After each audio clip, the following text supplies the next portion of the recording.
বৈষম্য বিরোধী ছাত্র আন্দোলনে নিহতদের প্রতি শ্রদ্ধা জানিয়ে কালীগঞ্জ বিএনপির দোয়া মাহফিল ও সমাবেশ।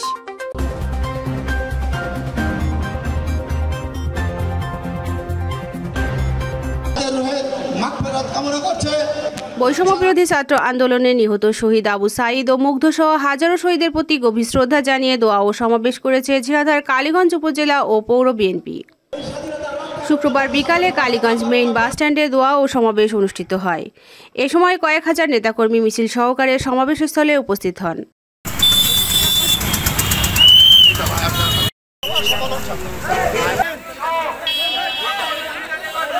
আমরা দেখেছি অসংখ্য দোকানপাটে, অসংখ্য স্থানে, বাড়ি ঘরে অসংখ্য মানুষের কাছে চাঁদা চাওয়া হয়েছে, অসংখ্য মানুষকে হুমকি দেওয়া হয়েছে। কোনো সন্ত্রাসী, কোনো চাঁদাবাজি কোনো জায়গা নাই।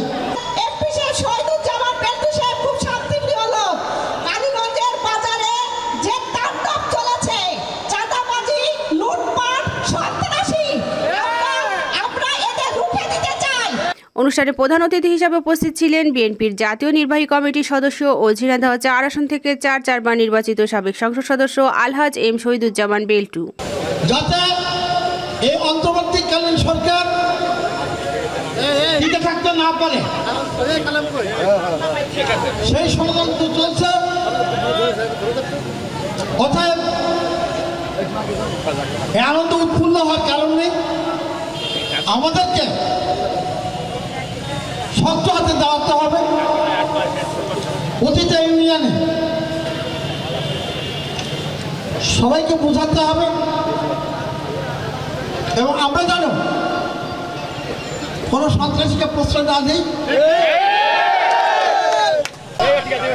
বিভিন্ন জায়গায় চাঁদাবাজি হচ্ছে, চাঁদাবাজি দেন আপনারা, হ্যাঁ গুঁড়ো করে ভেঙে দেবেন। এই সমাবেশে এসে আমাকে যে সমর্থন দান করলেন, এই জন্য আমি আমার অন্তরস্থল থেকে, আমার হৃদয় থেকে আপনাদেরকে অভিনন্দন কৃতজ্ঞতা জানাচ্ছি। বিশেষ অতিথি হিসাবে উপস্থিত ছিলেন বিএনপি নেত্রী সাবেক সাংসদ পত্নী মুর্শিদা জামান পপি, উপজেলা বিএনপির যুগ্ম আহ্বায়ক ও সাবেক সাধারণ সম্পাদক তবিবুর রহমান মিনি, যুগ্ম আহ্বায়ক আব্দুল জলিল, জেলা বিএনপির ত্রাণ ও পুনর্বাসন সম্পাদক ইসরাইল হোসেন জীবন, উপজেলা বিএনপির যুগ্ম আহ্বায়ক হারুনা রশিদ মোল্লা, উপজেলা বিএনপির সাবেক সাংগঠনিক সম্পাদক আব্দুল গাফফার সহ উপজেলা ও পৌর বিএনপির যুবদল ও ছাত্রদলের নেতাকর্মীরা। অনুষ্ঠানে সভাপতিত্ব করেন কালীগঞ্জ পৌর বিএনপির আহ্বায়ক ও সাবেক চেয়ারম্যান আতিয়ার রহমান।